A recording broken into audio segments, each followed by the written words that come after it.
沙伊和解，新时代的到来。文尼欧。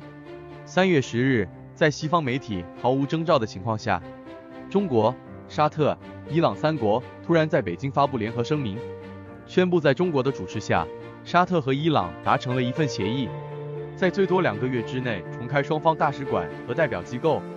这个从3月6日就开始的会谈，最让人意外的是，情报网遍布全球的美国竟然没有事先发布消息，能够精准预言核实俄乌战争。习近平访俄罗斯的美国情报机构竟然没有探听到这个消息，由此可见，这会谈保密到家的程度，更显示出美国的情报能力在这2国内出现漏洞。准确地说，是沙特已经不再对美国唯命是从。这个突然的消息为全球政治丢下了震撼弹。套句郭正亮博士的说法，就是激起了和平的涟漪。3月16日，伊朗同意不再资助也门胡塞武装组织武器，同时沙特也同意只要伊朗不支持胡塞武装组织，沙特也不再资助伊拉克及叙利亚反对派。同一天，沙特的财政部长说，沙特对于伊朗的投资将会很快开始。也是同一天，以色列前摩萨德局长说，以色列要有新的思维，以色列应该也要寻求和伊朗的和解。3月18日，沙特国王就邀请伊朗总统对沙特进行正式访问。3月22日，印度和巴基斯坦也传出要探索和解之道。沙特和伊朗如因月盘根错节。自1979年伊朗伊斯兰革命以来，2国关系一直动荡不安。伊朗和沙特作为中东什叶派和逊尼派2派的老大，一直在争夺中东地区的领袖地位。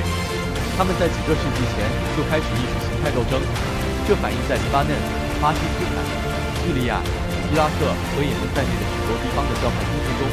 而在黎巴嫩，伊朗支持什叶派真主党运动，而沙特则是支持逊尼派派系。在叙利亚，伊朗是阿拉维派什叶派的阿萨德支持者，而沙特则支持逊尼派反对派，从而爆发了内战，还涉及了包括库尔德人和极端组织伊斯兰国在内的派系。在也门，沙特支持逊尼派政府，而伊朗支持什叶派胡塞组织。沙特和伊朗的和解表示中东地区的冲突将会消减，让正在经历中美争霸、新冠肺炎、全球金融紧张，生活在这个小破球上的人类，开始了对于和平的想象。中国的和平之手就只伸向了沙特和伊朗。3月9日，中国中东特使于卷访问以色列。3月11日，又访问巴勒斯坦。2月24日，在俄乌战争1周年时，中国提出12点立场。3月20日，习近平访问俄罗斯。4月份，法国总统马克龙访问中国。据美国媒体说，习近平接下来还会和乌克兰的总统视频会谈。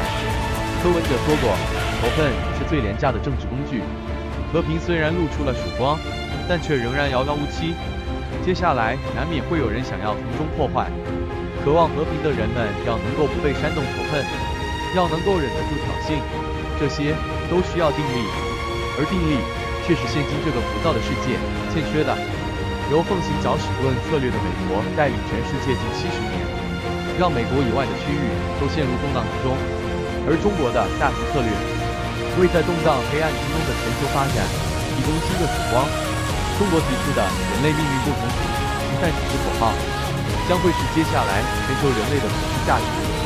在奉行大局策略的国家带领下，人类将进入新的时代。和平、不义，且走且珍惜。